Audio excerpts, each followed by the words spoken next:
Sedangkan orang yang memiliki ilmu itu kenikmatannya kekal abadi.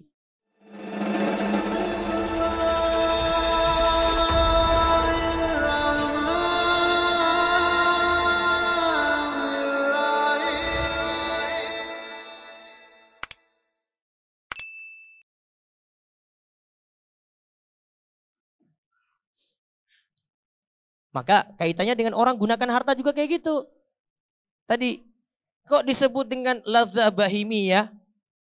Kok disebut dengan kenikmatan ala binatang? Kenapa? Oh, syahwatnya dia kedempakan. Pokoknya saya hamburkan uang sia-sia deh. Gak main mikir ya. Pokoknya beli ini kalau bisa beli miras. Kalau ini bisa saya hambur-hamburkan untuk wanita. Ini untuk apa? Ini untuk apa lagi? Itu sejatinya ladzah bahimiyah. Layaknya hewan saja. Karena hewan itu syahwatnya yang dominan. Gak ada akal.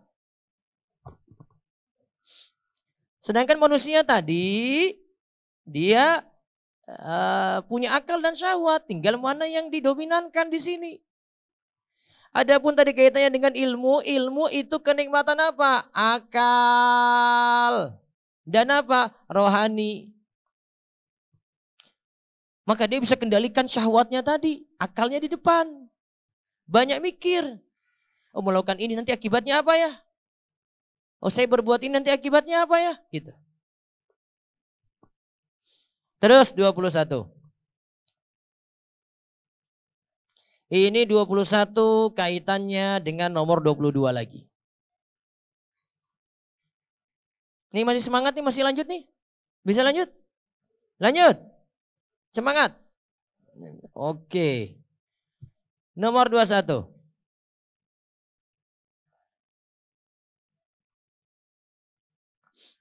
Semua orang sepakat.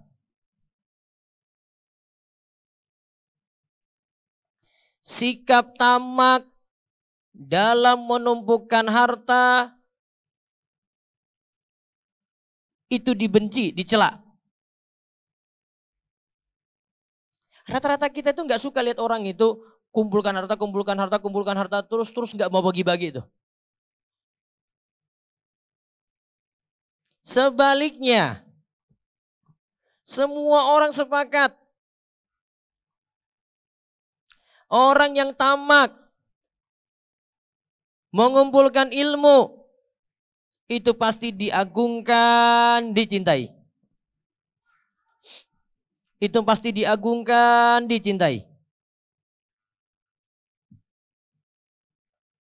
Orang semangat belajar, orang-orang senang. Orang semangat hafal Al-Quran, orang-orang senang. Orang semangat ibadahnya, orang-orang lihat juga senang gitu loh. Sebaliknya kalau dengan harta, lihat orang semangat cuma dunia saya mikir. Rata-rata manusia nggak suka. Ah, dia sibuk terus dia itu. Dia mikirnya cuma dunia saja tuh. Kaitannya dengan nomor 22. Manusia semua sepakat.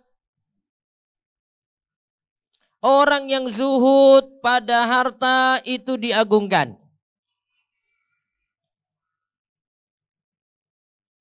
Zuhud di sini artinya apa? Sederhana.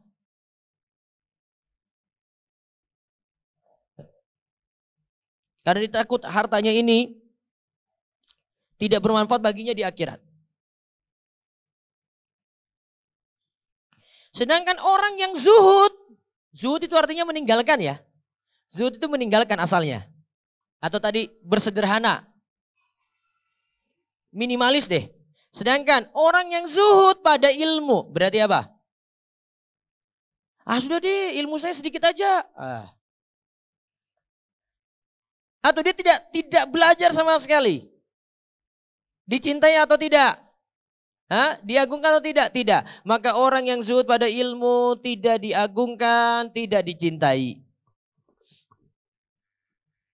Tidak diagungkan, tidak dicintai. Maka jangan zuhud pada kebaikan. Jangan zuhud pada ilmu. Namun yang diperintahkan zuhud pada apa? Harta. Namun tidak selamanya pengertian zuhud itu berarti tidak boleh kaya. Karena zuhud kalau menurut Ibnu Taimiyah adalah meninggalkan sesuatu yang tidak bermanfaat untuknya di akhirat.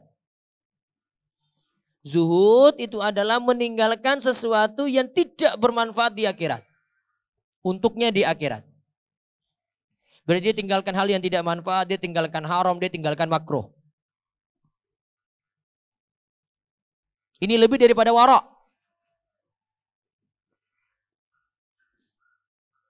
Maka lihat suatu hal yang kontradiksi ya. Nomor 21 sama nomor 22 ya.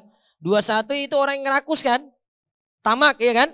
Tamak pada harta tercela enggak? Tercela. Tamak pada ilmu enggak. Terus yang ke-22 tadi. Orang yang zuhud pada harta tercela enggak? Tercela enggak? Tidak. Dicintai ya. Sedangkan orang yang zuhud pada ilmu tercela. Lanjut nomor 23.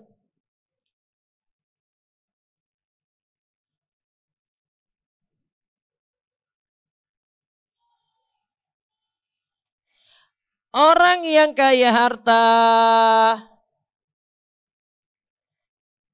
disanjung ketika ia melepaskan harta tersebut. Dia melepaskan, berarti takhliyah. Dia cuci harta tersebut. Tadi yang kita bahas istilah takhliyah kemarin dulu. Ya, at-takhliyatu qabla tahliyah. Orang yang kaya harta itu disanjung ketika dia melepaskan hartanya. Dia bagi-bagi, dia sedekain, dia cuci. Sedangkan orang yang berilmu itu disanjung ketika ilmu itu jadi hiasan dirinya. Kalau ilmunya cuma simpan di hati saja belum. Dia disanjung, orang nganggap dia kalau ilmu itu diaplikasikan. Ilmu itu diwujudkan dalam adab. Ilmu itu diwujudkan dalam tingkah laku. Karena tadi kan ilmu kan di dalam ya kan. Asalnya ilmu di batin. Maka harta itu baru dipuji, disanjung kalau dilepaskan. Kalau ilmu itu baru disanjung kalau jadi takhliyah, jadi hiasan diri. Berarti ilmu tadi dipraktekkan, ilmu tadi diwujudkan, ilmu tadi ditampakkan. Maka nggak bisa ilmu dalam hati saja. Ilmu itu actionnya mana sih? Kalau sudah ngaji, sholat subuh saja malas-malasan. Kan ilmunya tanda tanya. Kalau sudah ngaji, masbuk aja terus. Sop belakang lagi. Seakan-akan nggak bersalah gitu loh. Untung nggak masbuk sholat Jumat. Belum pernah lihat masbuk sholat Jumat ya. Jadi waktu di Saudi baru lihat tuh seumur-umur tuh. Masbuk sholat Jumat. Orang Saudi lagi. Saya sudah selesai. Ini apa-apaan bikin soft lagi di belakang. Orang Saudi pakai kutro saking malunya mereka tutup lagi mukanya itu. Sholat Jumat coba lihat. Bangun telat. Orang sudah selesai dia baru masuk. Rombongan lagi. Ada 5 atau berapa orang itu. Saya bilang ini orang Saudi ini. Malu-maluin aja. Kalau sudah ngaji, kok kayak gini saja masih kurang semangat. Oh tanda tanya ilmu gak jadi hiasan diri itu namanya itu. Ilmu gak dipraktekkan tuh. Harus wujud amalnya ada.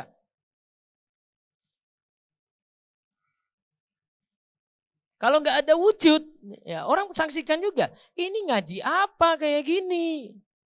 Kok sudah ngaji kok tingkah lakunya jelek, kok kata-katanya kasar, kok bicaranya keras kayak gitu. Tanda tanya. Kadang ini kita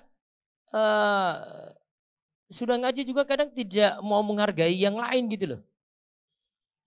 Ada masalah yang masih bisa ditolerir, tapi dianggap kayak sepakat gitu semuanya. Lihat cara sholat aneh saja sudah, wah ini nggak tahu tuh ngaji di mana itu Ustaz. Wah, alirannya beda itu. Ya padahal mungkin gurunya ngajarin kayak gitu. Ini cuma masalah ikhtilaf saja gitu loh. Kadang kita sanksikan ilmu-ilmu yang ringan-ringan, yang masih ada toleransi untuk ikhtilaf di dalamnya. Itu jadikan standar itu orang itu berbeda dengan saya cuma gara-gara masalah ikhtilaf saja. 24. Ini sudah berapa nomor nih malam ini nih? Hah? Tadi ada nomor berapa? 13. Sudah 10 lebih nih ya. Lanjut aja ya, gas ya. Gas. 24. Ini kena banget nih. Ibnul Qayyim ini kayak ngerti aja kita ini. Orang berharta itu sedih kalau belum mendapatkan harta.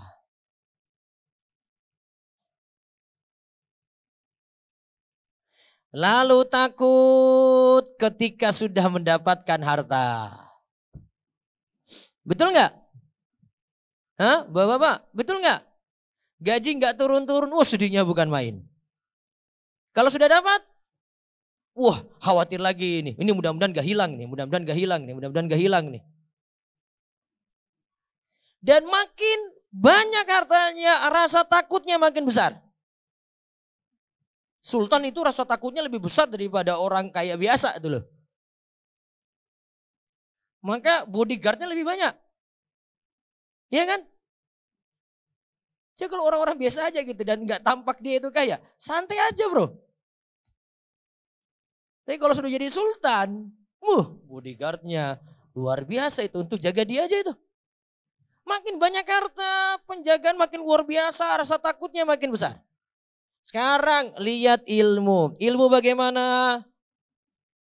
Hah? Kalau nggak dapat sedih nggak? Biasa aja. Ibnu Qayyim katakan ini berbeda dengan ilmu. Kayak ilmu itu disertai rasa aman, senang dan bahagia. Ya kalau nggak dapat sekarang dia akan dapat deh. Beda rasa sedihnya itu beda. Ilmu itu dihiasi rasa aman, senang, dan bahagia.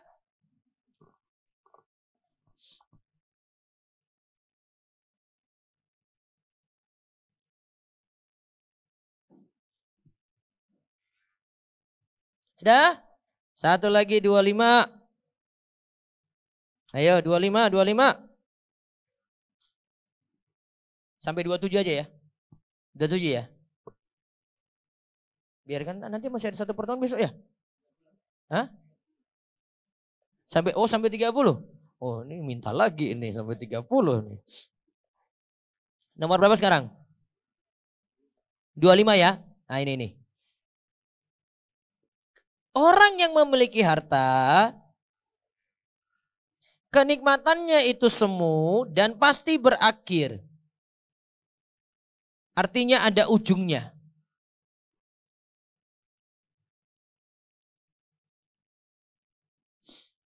Dan ujungnya itu kadang kepedihan.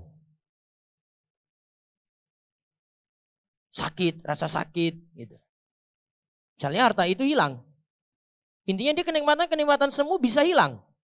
Sedangkan orang yang memiliki ilmu itu kenikmatannya kekal abadi. Yang tidak disertai kepedihan.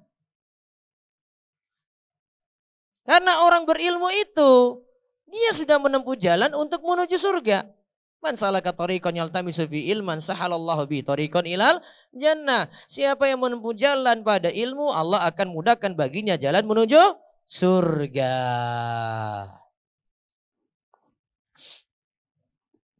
Ya, beda ya. Terus 26.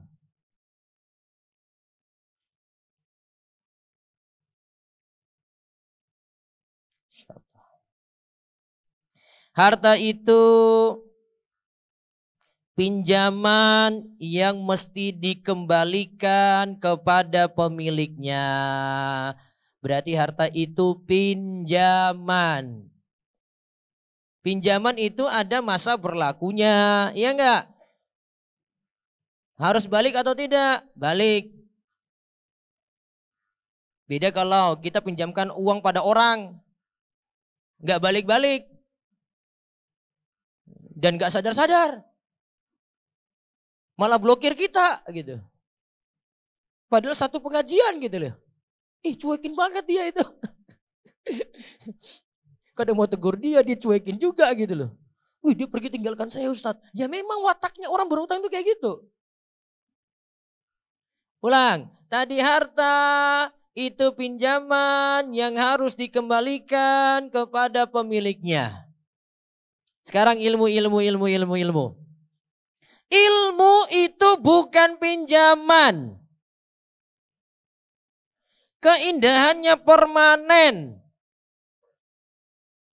Tidak akan terlepas dari jiwa. Beda.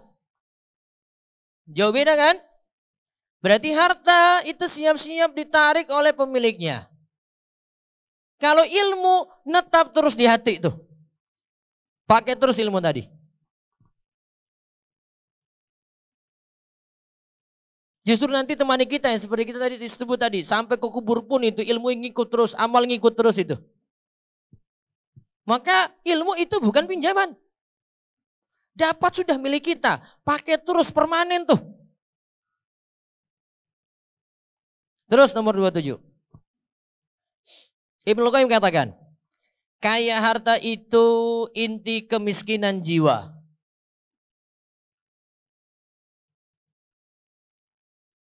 Kaya ilmu itu inti kekayaan jiwa.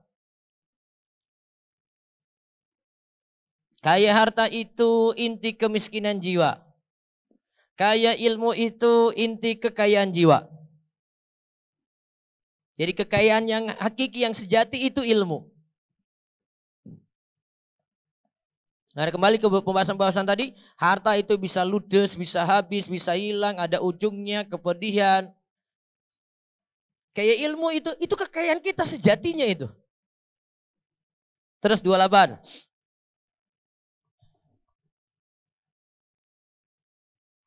Ini tentang masalah diprioritaskan. Orang yang punya harta diprioritaskan kalau ia masih memiliki harta. Dia punya privilege sendiri ya. Coba aja kalau di bank itu ada nasabah khusus loh. Wah, priority dia itu. Spesial nih. Kenapa? Oh, rekeningnya banyak. Coba kalau rekeningnya nggak ada lagi. Dapat privilege, dapat pelayanan khusus, keistimewaan? Enggak. Pak, Bapak di belakang aja. Nah, tapi kalau dia jadi nasabah khusus, dia itu punya rekening banyak. Oh, siap-siap tuh maju depan tuh. Oh, Pak, datang gitu. Oh, Pak Abdul datang ya? Oh, Insya Allah dikasih ruangan khusus. Dibikinin teh.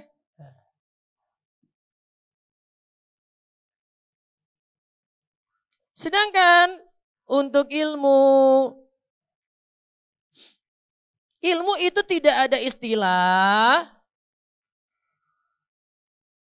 Ilmu itu lenyap. Maka orang berilmu tetap diprioritaskan. Diutamakan. Dimuliakan. Diutamakan. Dimuliakan.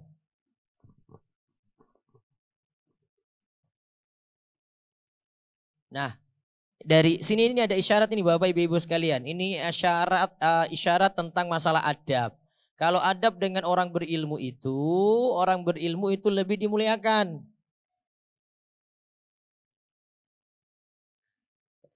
Kalau mau mempelajari tentang adab-adab untuk belajar itu ada di buku Ta'lim Al-Muta'alim Thariqut Ta'allum karya Imam Az-Zarnuji. Saya buat penjelasan tentang buku itu, kemudian ada ringkasannya juga. Di antara yang disebutkan oleh Imam Az-Zarnuji adalah penuntut ilmu itu tidak boleh jalan di depan gurunya. Nah, kalau saya terapkan ke santri saya bilang gini. Tuh, ada musyrifmu kan di situ. Musyrifnya itu ustadznya dia gitu. Kalau kamu makan, musyrifmu itu duluan.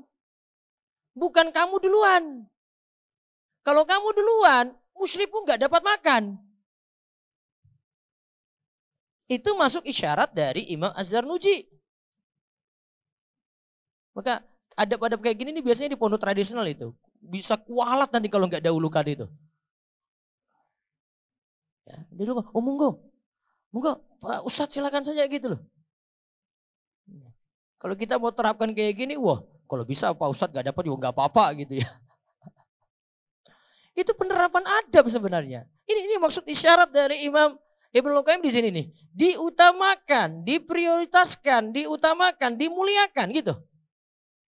Walaupun ustadznya tidak minta dimuliakan seperti itu. Dia pengen biasa-biasa aja. Ibnu Umar itu suatu saat dia masuk ke majelis, dia sudah telat nih ya. Orang-orang sudah pada duduk gitu. Tapi ada orang yang ingin hormati Ibnu Umar. Monggo, kamu nempati tempat duduk saya saja Ibnu Umar. Ibnu Umar gak mau. Tapi para sahabat yang lain tahu bagaimana bersikap kepada tokoh seperti Ibnu Umar. Urusan Ibnu Umar itu gak mau karena dia itu saking waroknya, hati-hatinya gitu loh. Itu pilihan dia. Dia dahulukan orang lain. Dia sudah nempati tempat duduk lebih dulu kok. Tapi sikap yang menghormati Ibnu Umar gimana? Tahu cara menghormati Ibnu Umar seperti apa. Nah bapak-bapak ibu, ajarkan kayak gini, adab kayak gini pada anak-anak. Kalau saya sendiri, ya masih bolehkan santri-santri itu cium tangan guru. Ya, saya masih bolehkan itu. Saya kalau ketemu santri-santri, cium tangan gurumu itu. Ya. Jangan pakai pipimu aja, cium tangan gurumu itu. Bentuk memuliakan. Ya, itu bentuk memuliakan namanya. Dia tahu cara menghormati bagaimana gitu loh. Ya tapi nggak perlu sampai turun-turun gini-gini. Gini dulu. Nggak perlu. Saya nganggap terlalu berlebihan gitu. Biasa. Kan sebagian kan terapkan sampai jalan tuh jauh-jauh sana itu. Turun dari Mas Reda sana itu. Wah itu sudah jongkok dari situ tuh. Nggak perlu kayak begitu. Biasa saja. Dia muliakan seperti itu. Nah, ini bentuk pemuliaan ilmu. Terus nomor 29. 29 aja deh. 30 panjang. 30 panjang banget nih. 29.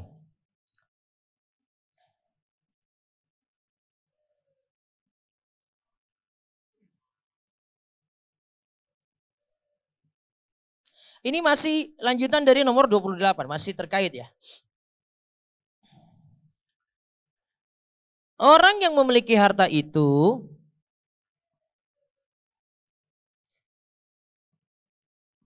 ia dimuliakan karena hartanya. Kalau hartanya tidak ada, ia diakhirkan, diperlakukan hina. Kalau harta nggak punya, dianggap seperti tidak ada apa-apa gitu. Dia diakhirkan, artinya tidak jadi prioritas lagi, dia malah dianggap hina.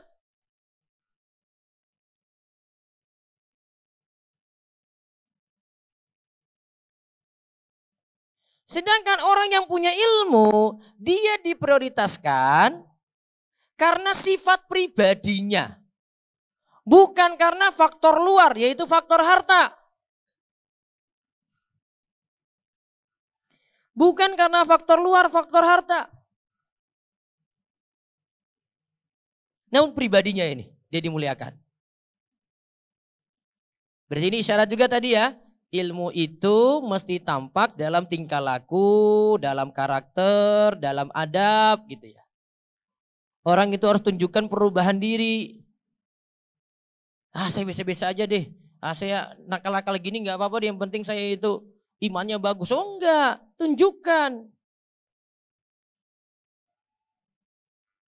Karakter orang berilmu dia tunjukkan. Dia dimanapun dia tunjukkan, oh karakter orang berilmu kayak gini nih. Senangnya dengan ilmu, senangnya dengan buku, senangnya dengan pengajian, senangnya dengar pengajian gitu. Walaupun dia punya selingan-selingan yang lain, itu cuma selingan saja. Berakhir sampai poin 29 tadi. Sisa berapa poin? 11 insya Allah.